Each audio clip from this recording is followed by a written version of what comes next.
Com parede, vocês podem construir várias formas, várias geometrias diferentes a partir do menu Draw, no Modify Place Wall, ao clicar numa parede no meu menu Architecture. Então eu posso desenhar linhas, retângulos, polígonos, arcos, utilizar uma linha existente ou utilizar uma face existente.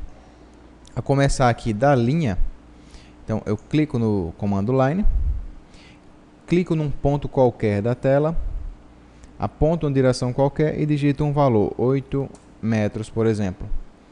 Ou clico no valor, ao invés de digitar, simplesmente clico naquele valor.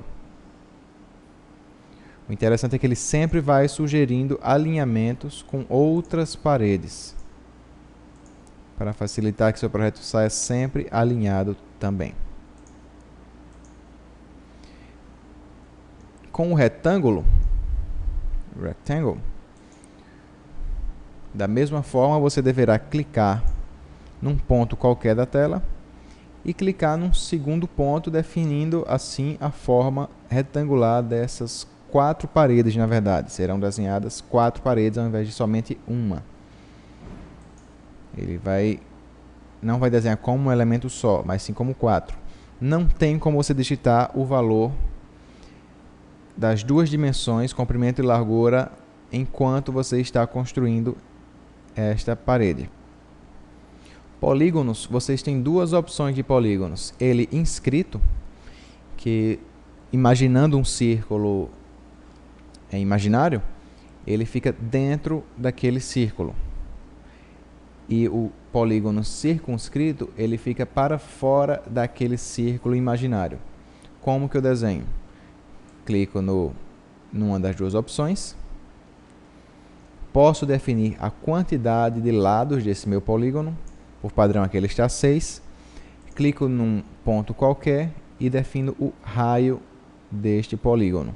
Eu posso digitar o valor ou clicar e marcar este ponto. Se eu marco aqui, por exemplo, 3 lados, então ele vai fazer um triângulo. O polígono circunscrito funciona da mesma maneira, só que como mostrado anteriormente, ele fica para fora do círculo imaginário, do círculo de referência da minha geometria, das minhas paredes desenhadas com esta forma. O círculo, próxima opção, eu posso clicar num ponto central dele e definir o meu raio. Quando eu digito aqui, por exemplo, 4 metros, o que ele vai fazer, na verdade, não será um único elemento também, não será uma única parede com todo o círculo, e sim ele vai desenhar 2 arcos.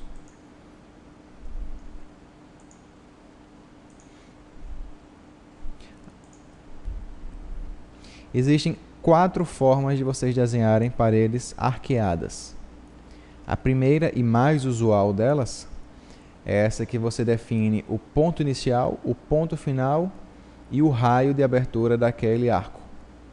Então eu posso, por exemplo, clicar num ponto inicial, clicar num ponto final e só então definir o meu arco.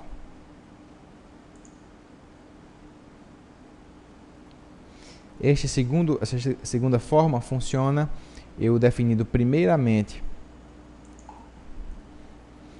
o centro do meu arco, clicando, depois clico num ponto qualquer e defino a abertura, o comprimento deste arco, até um máximo de 180 graus. A partir disso ele vira para o outro lado.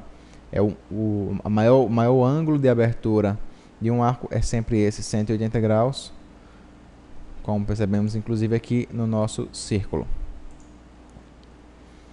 O próximo tipo de arco, que ele chama de arco tangente e final, o que é que eu devo fazer?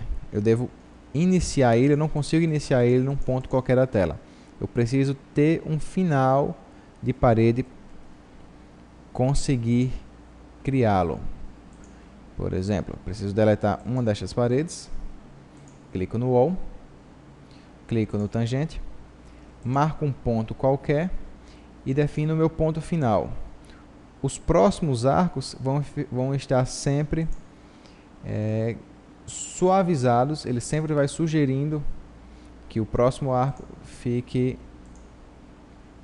seguindo uma tangente daquele minha continuidade de arco. E por último existe o Fillet Arc.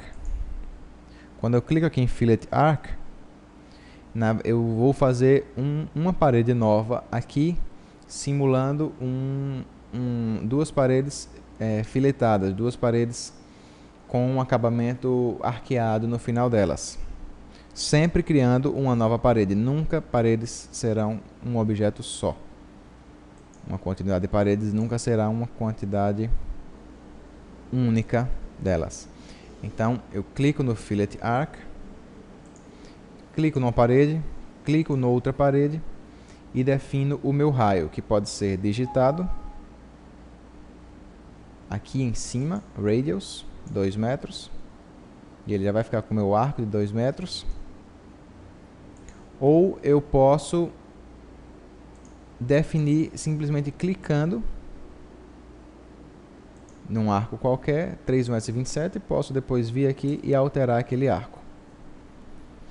Por fim, existem essas duas maneiras diferentes de desenhar também paredes a partir de linhas existentes. Quando, por exemplo, eu importo um arquivo do CAD e quero usar aquelas linhas como referência para desenhar as minhas paredes. E existe também o Pick Faces, que na verdade eu vou usar como referência uma face de um objeto, de um modelo genérico ou de uma massa no meu modelo.